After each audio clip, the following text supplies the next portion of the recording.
On the 1st of May 305 AD, a remarkable decision was made at the very top of the government of the Roman Empire. That day, the senior emperor, Diocletian, made the decision to voluntarily abdicate his position after 21 years as ruler of one of the most powerful nations ever to exist. This was unprecedented. In over 3 centuries since the Republic had become the empire, no emperor had ever retired and handed over power to another. Each of Diocletian's over 50 predecessors had either died while still emperor, had lost their lives fighting civil wars against rivals, or in one peculiar instance was captured by the Persians and used as a human mounting block for several years in captivity. But Diocletian had always done things differently and was something of a maverick emperor. It was he, for instance, who established the concept of a college of multiple emperors of varying degrees of seniority. And it was also Diocletian who began the process of splitting the Roman Empire into 2 halves administratively, something which would have lasting impacts across the Mediterranean world for over a millennium to come. Finally, he was responsible for bringing the 3rd century crisis, a period of intense instability and civil wars in Rome's history between the 230s and 280 AD, to an end. Here we explore the life and reign of one of Rome's greatest emperors.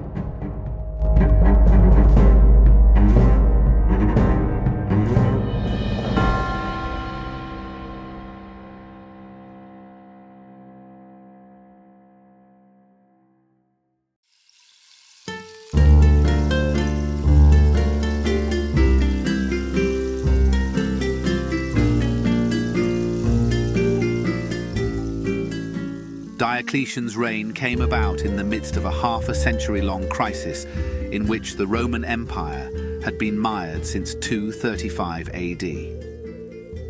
That year, the Severan dynasty, which had ruled since 193 AD, came to an end. There followed decades of civil wars in which one military commander after another claimed the imperial title, with most being dispatched by another rival within months or a year or two of achieving it.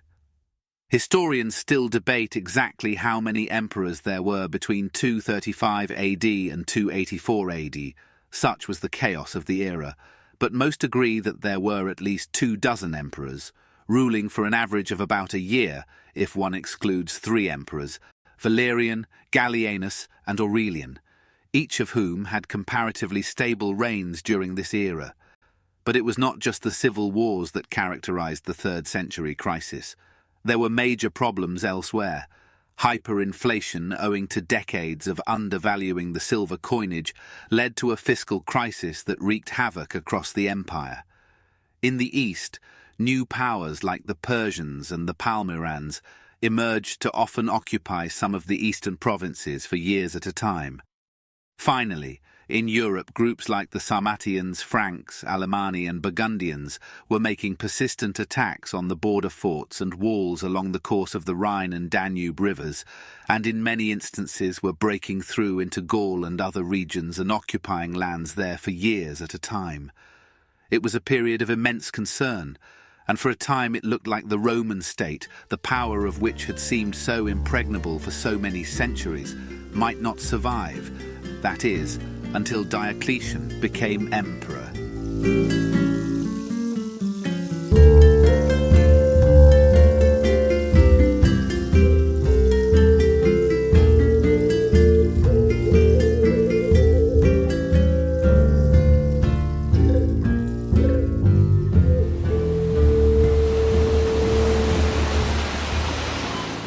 Diocletian was born in the Dalmatia region, in what is now Croatia, sometime around 243 AD. His birth name was Diocles.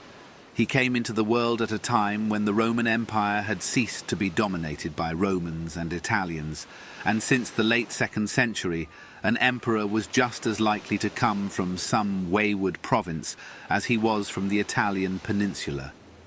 Little enough is known of his early life.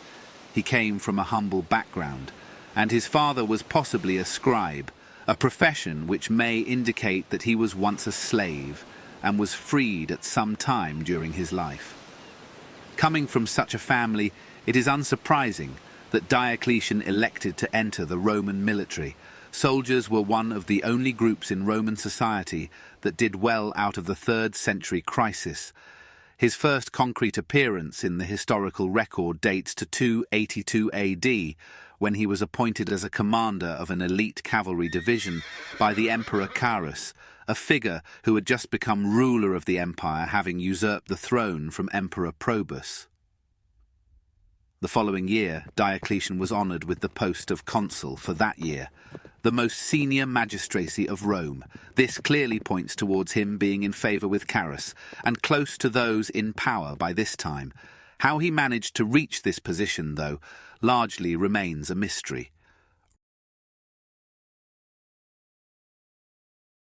Within 2 years of appearing in the historical record, Diocletian would be Emperor of Rome, a remarkable ascent. This came about because Carus died under rather mysterious circumstances while campaigning against the Persians in the east in the summer of 283 AD. He was succeeded by his sons, Carinus and Numerian, in a joint succession. Carus had only been emperor for less than a year, and there was little loyalty amongst the legionaries to follow his 2 young sons. Claimants to the throne soon arose, as was the typical fashion by then.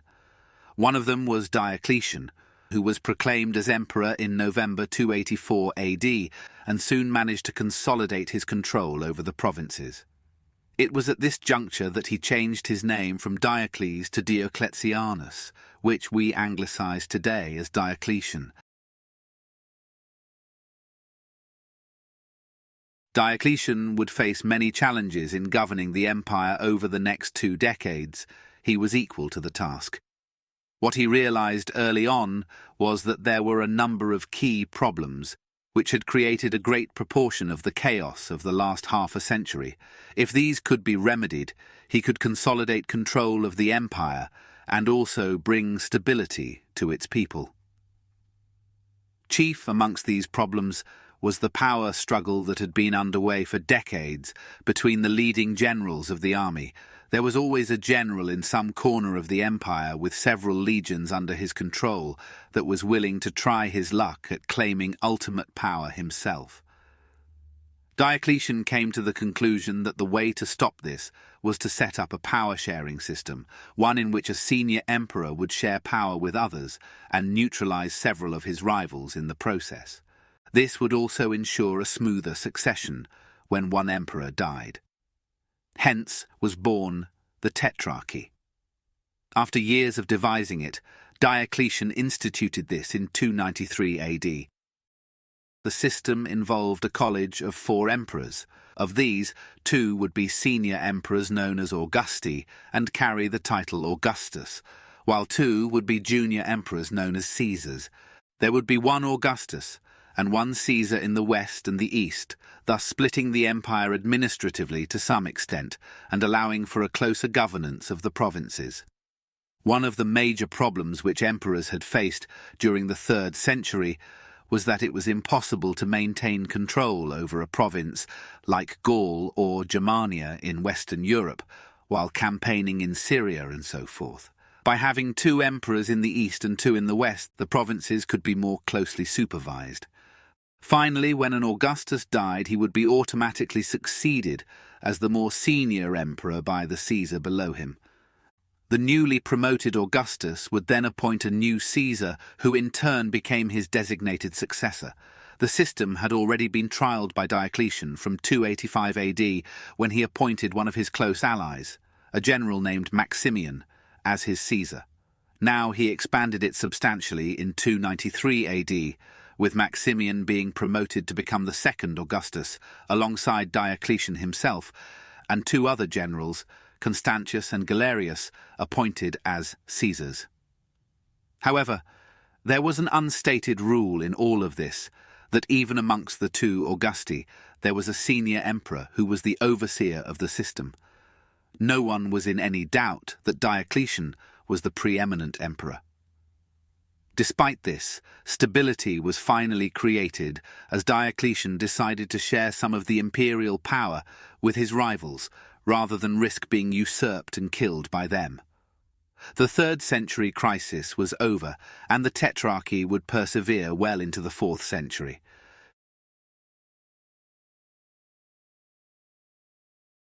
Diocletian didn't just set up the Tetrarchy, he showed a remarkable awareness of economic policy, something the Romans were not knowledgeable about generally in trying to address the fiscal crisis and hyperinflation.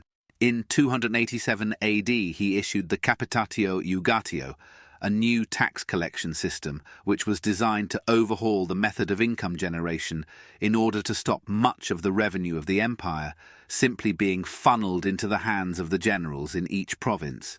This levied fixed sums of money on each province and administrative unit of the empire, both in terms of agricultural produce and livestock, as well as trade and commerce. Then, in 301 AD, he issued the Edict on Maximum Prices, which sought, much as the name suggests, to set a maximum price that should be charged on a wide range of basic goods. The goal of this was to curb the rampant inflation which had been underway for decades. Hand in hand with this, he furthered measures to begin reforming the coinage, which at their worst had dropped to have just 5% silver content in some places. All of these measures did not completely fix the fiscal crisis, though they went some way to redressing the problems which had developed across the 3rd century. Diocletian, it must be said, got lucky as well in some respects. This was clearly the case when it came to the vast northern border, which stretched from the mouth of the River Rhine on the North Sea, all the way west through Germania, Central Europe and the Balkans to the Black Sea. He and those he shared power with did campaign somewhat successfully here, particularly in the Balkans against the Sarmatians, an Iranian people who had descended into the region from the Pontic-Caspian steppe in the 2nd century. Yet for the most part, he was the beneficiary in a general lull in the aggression being displayed by the Germanic and Asiatic tribes, who dominated a vast region in Eastern Europe and further east to the Asian steppe at the time. Soon new groups such as the Goths, Vandals and Huns would begin to press westwards and would eventually destroy the Western Roman Empire. Diocletian's reign didn't stop this process. It was merely a brief pause along the way.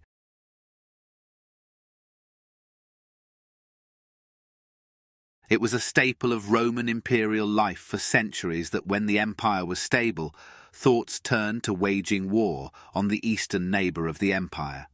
For a long time this had been the Parthian Empire based out of Mesopotamia, but early in the 3rd century the Parthians had been overthrown themselves by the Sassanid Persians based out of Iran. These had taken advantage of Rome's weakness between the 230s and 280s AD to claim some of Rome's territory. Diocletian did not seek to reverse this himself. Instead, he was provoked into a war in the mid-290s AD, when Roman Syria and Armenia, a perennial buffer state in the Caucasus, were invaded by the Persians. What followed was one of the most successful campaigns ever undertaken by Rome in the east, with Galerius, one of the Caesars, proceeding eastwards and marching down the river Tigris in what is now Iraq to take the city of Ctesiphon, a task which Emperor Trajan, back in the early 2nd century AD, had previously gained great acclaim for accomplishing. Peace negotiations followed, and while the Romans could not hope to keep large tranches of Mesopotamia, they did restore their control over parts of the Syrian desert and the border regions. Finally, there is one key aspect of Diocletian's reign, which he became notorious for in the historiography trumpeted by early Christian writers eager to denigrate his legacy. This was the Great Persecution, as it was later termed. The Christian Church had emerged out of Roman Judea in the second half of the 1st century AD in a rather slow manner. The Christians only gradually built up their following in the 2nd century. However, the number of converts which they acquired in the 3rd century, particularly in the cities, was enormous. Perhaps it was the uncertainty of life in the here and now during the 3rd century crisis, and the promise of a glorious afterlife that led people to begin worshipping the Christian God in such large numbers in the 3rd century. Others have speculated that many of the converts were slaves and the poor, won over by Christ's message of "Blessed are the poor, for theirs is the kingdom of heaven." Whatever the reason, the Christians were multiplying quickly in the 3rd century, and the Roman authorities were very worried by the expansion of what they perceived as a subversive new religion. The first major state persecution of them, despite later Christian claims that persecutions had been launched frequently in the 1st and 2nd centuries, did not actually commence until the reign of Emperor Decius between 249 AD and 251 AD. Now Diocletian resolved upon a more intense campaign. In 303 AD, he and his co-emperors issued a series of edicts empire-wide which rescinded the legal rights of the Christians and called on all provincial and local officials to target Christian priests and anyone engaging in Christian worship. There is no doubt that Diocletian launched one of the most severe anti-Christian campaigns. However, the exact scale of the executions and martyrs that resulted from it is a matter of considerable debate. It probably was no more than 1,000 or 2,000 Christians. Nevertheless, within a century, most of the key writers in cities like Rome, Constantinople, and Antioch were Christian martyrologists and hagiographers who were only too happy to exaggerate the scale of the persecution, and it is generally understood that these sources are not entirely reliable. Ultimately, it was all in vain. As we will see, one of Diocletian's near successors saw the direction of events, and in 313 AD began the process of adopting Christianity as the state religion of Rome. The Great Persecution was one of the last major initiatives Diocletian engaged in. By 305 AD, he was in his early 60s, old age by Roman standards. He was also apparently ill, according to the ancient biographies of him. Owing to this, and with his work seemingly well completed in terms of stabilizing the empire through the Tetrarchy, reforming its finances and securing the northern and eastern borders, he took the decision to retire. We don't know a huge amount about how he spent his later years, but we do know that it was in the very comfortable surrounds of a great palace which he had built at Split on the Adriatic coast in his native Dalmatia in modern-day Croatia. Substantial parts of this immense palatial home are still standing today in Split and attest to Diocletian's comfortable retirement. He died here on the 3rd of December 311 AD at around 68 years of age. The system that Diocletian had put in place did not survive undisturbed for very long. Within a year of his retirement, a fresh civil war had broken out amongst some of the various members of the Tetrarchy and their offspring. One of these was Constantine, the son of Constantius, whom Diocletian had made a Caesar in the original Tetrarchy back in 293 AD. He would eventually emerge victorious against his rival for power in the western provinces, Maxentius, the son of Maximian, after victory at the Battle of the Milvian Bridge in 312 AD.